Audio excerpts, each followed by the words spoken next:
बिस्मिल्लाहिर्रहमानिर्रहीम। अल्लाहुम्मा सल्लि अला मुहम्मदिन व आले मुहम्मद। अस्सलामु अलैकुम वरहमतुल्लाहि वबरकातुहू। उम्मीद करना वेखन वाले सुनने वाले सारे संगी साथी भरा ठीक होवोगे, खरीयत दे नाल होवोगे। अल्लाह पाक तुहानू अपने हिफ्ज़ ईमान विच रखन। तो दोस्तों, अज बिस्मिल्लाह शरीफ की बरकत ते एक मुनफरिद जिहा वाक़या, लाजवाब वाक़या तुहाडे सामने पेश कीता करना वा। दोस्तों, किसी पिंड च ना एक सादा जिहा बंदा रहिंदा जी, बहुता ही सादा। वो पिंड च पै गया कैद, ते चंगा लम्मा चोखा जिहड़ा ना वो कैद पै गया। सब्ज़ा मुक गया, लोगों के डंगर तीले हार सुक गए, कोई हाल बुरे हाल बांके दिहाड़े हो गए। पिंड वाले वावा परेशान, तो उस ही पिंड दे विच भी सादा बंदा जिहड़ा ही ना वो रहिंदा सी। वो जनाबे वाली जुम्मा पढ़न चला गया मस्जिद जुम्मा पढ़न चला गया। तो मौलवी साहब ने जुम्मे के खुतबे च तकरीर दे विच आख्या जी, बिस्मिल्लाह शरीफ की इन्नी को बरकत है कि अगर बिस्मिल्लाह शरीफ पढ़ के ते दरिया च भी पैर रखा जाए ना, तो दरिया भी कुछ नहीं बिगाड़ेगा, दरिया भी तुहाडे राह जिहड़े ना खोल छड़ेगा। ना ठीक हो गया, कारी साहब ने तो काम ही बड़ा सोहना कर दिता, सौखा कर दिता मेरे लिए।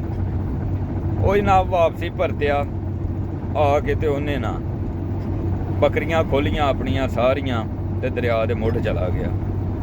दरिया दे मुढ़ जाके जनाबे अली उन्हें पढ़िया बिस्मिल्लाहिर्रहमानिर्रहीम।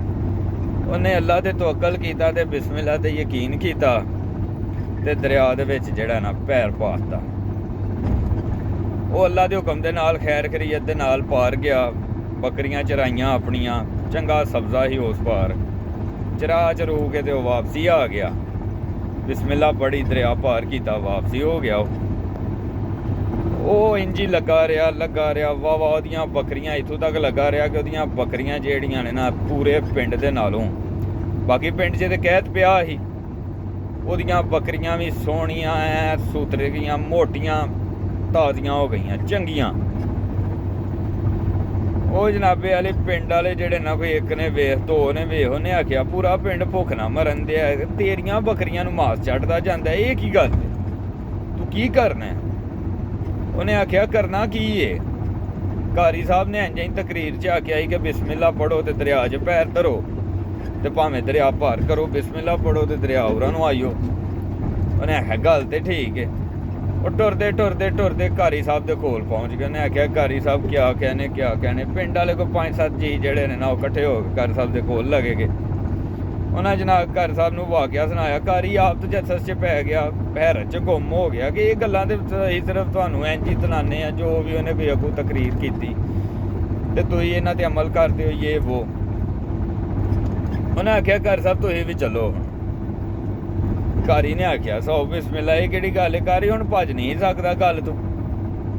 जनाबे वाली पिंड वालियां चुक्या मोढियां ते कारी होरां नूं दरिया ते, कारी होरां नूं जिसले दरिया ते लैके आ गया ना, ते जनाब कारी साहब ने आउंदियां सार जिहड़ा ना पहला काम जिहड़ा कीता उत्थे, उन्हें एक रस्सा बन्निया दरख्त दे नाल चंगा लम्मा, तो एक उतल बन छड़िया बूटे दे नाल, दूसरा बन्निया अपने लक दे नाल। क्या बिस्मिल्लाहिर्रहमानिर्रहीम। लो कारी होर दरिया च छाल मारी, कारी होरी खान गोते उथे चंगे लम्मे चौड़े गोते खान। ये की बन गया? पिंड वाले चलो जेड़ा कोई रस्सा पाया वो खिंचिया कारी नूं बाहर, कारी नूं बाहर कढ के उन्हें सुटिया। उन्हें आख्या इत्थे मरो कारी साहब, तुहाडा अपना ही यकीन कोई नहीं। उन्हें फिर वो किसान वाले पासे जेहड़े ना, किसान नूं हुण वली समझन लग पे वो सारे कि काम बन गया, ये वो इंज। किसान ने आख्या कारी साहब तुसीं इसलिए डुबे हो कि तुहाडी गल ते मैं यकीन करके अल्लाह ते तवक्कल करके बिस्मिल्लाह शरीफ पढ़ के ते दरिया पार किया ही, अल्लाह ने मेरी मंजिलां जेहड़ियां ने आसान कर दित्तियां। ते कारी साहब तुसीं ते रस्से ते तवक्कल करके जेहड़ा ना छाल मारी ही, ते तुहां ते डुबना मरना ही सी, होर की करना हजे। कारी साहब होरी वापसी जनाब शर्मिंदे नदामत का सामना किया ते वापसी हो गए। वो किसान जिहड़ा ना, किसान जो भी दरिया च वड़े, वो बिस्मिल्लाह पढ़ दे, उहदे लई उंज दा उंज ही, क्योंकि उन्होंने यकीन अल्लाह ते सी। ਕਾਮਲ ਯਕੀਨ ਸੀ ਅੱਲਾ ਤੇ, ਬਿਸਮਿਲ੍ਲਾ ਸ਼ਰੀਫ ਤੇ ਯਕੀਨ ਸੀ। ਕਾਰੀ ਨੂੰ ਕੋਈ ਨਹੀਂ ਸੀ ਯਕੀਨ, ਕਾਰੀ ਕੋੜਾ ਸੀ ਅੰਦਰ ਦਾ। ਕਾਰੀ ਮਰ ਗਿਆ ਡੁੱਬ ਕੇ, ਫਿਰ ਉੱਥੇ ਹੀ ਕਾਰੀ ਨੂੰ ਨਾ ਬਾਹਰ ਖਿੱਚਿਆ ਕਿ ਮਰ ਬਾਹਰ ਆ। ਲਿਹਾਜ਼ਾ ਦੋਸਤੋ, ਗੱਲ ਕਰਨ ਦਾ ਸਾਰੀ ਦਾ ਮਕਸਦ ਇਹ ਵੇ, ਵਾਕਿਆ ਤੁਹਾਨੂੰ ਇਸ ਲਈ ਸੁਣਾਇਆ ਹੈ ਸਾਰਾ ਕਿ ਦੋਸਤੋ ਯਕੀਨ ਕਾਮਲ ਕੇ ਪੀਰ ਕਾਮਲ। ਕਿਸੇ ਨੇ ਪੁੱਛਿਆ ਨਾ ਕਿ ਯਕੀਨ ਕਾਮਲ, ਉਹ ਕਿਸਾਨ ਦਾ ਵੀ ਵੇਖ ਲਓ ਯਕੀਨ ਕਾਮਲ ਸੀ ਤੇ ਦਰਿਆ ਵੀ ਲੰਘ ਗਿਆ, ਸਾਰਾ ਕੁਝ ਇਹਨੇ ਕਰ ਲਿਆ। ਤੇ ਲਿਹਾਜ਼ਾ ਦੋਸਤੋ ਯਕੀਨ ਜਿਹੜਾ ਉਹ ਆਪਣਾ ਪੁਖਤਾ ਕਰੋ, ਕਾਮਲ ਕਰੋ, ਤੇ ਫੇਰ ਹੀ ਜਿਹੜਾ ਨਾ ਕੋਈ ਆਪਣਾ ਗੱਲ ਬਣਨੀ ਹੈ। ਅੱਜ ਦੀ ਇਸ ਵੀਡੀਓ ਦੇ ਨਾਲ ਆਪਣੇ ਭਰਾ ਨੂੰ, ਆਪਣੇ ਪੁੱਤਰ ਨੂੰ ਇਜਾਜ਼ਤ ਦਿਓ। ਉਮੀਦ ਕਰਨਾ ਤੁਹਾਨੂੰ ਵੀਡੀਓ ਪਸੰਦ ਆਏਗੀ ਤੇ ਇਨਸ਼ਾਅੱਲਾ ਮਿਲਨੇ ਅਗਲੀ ਵੀਡੀਓ ਦੇ ਨਾਲ। ਅੱਲਾਹੁम्मा सल्ली अला मुहम्मदिन व आले मुहम्मद। अस्सलामु अलैकुम व रहमतुल्लाहि व बरकातुहू।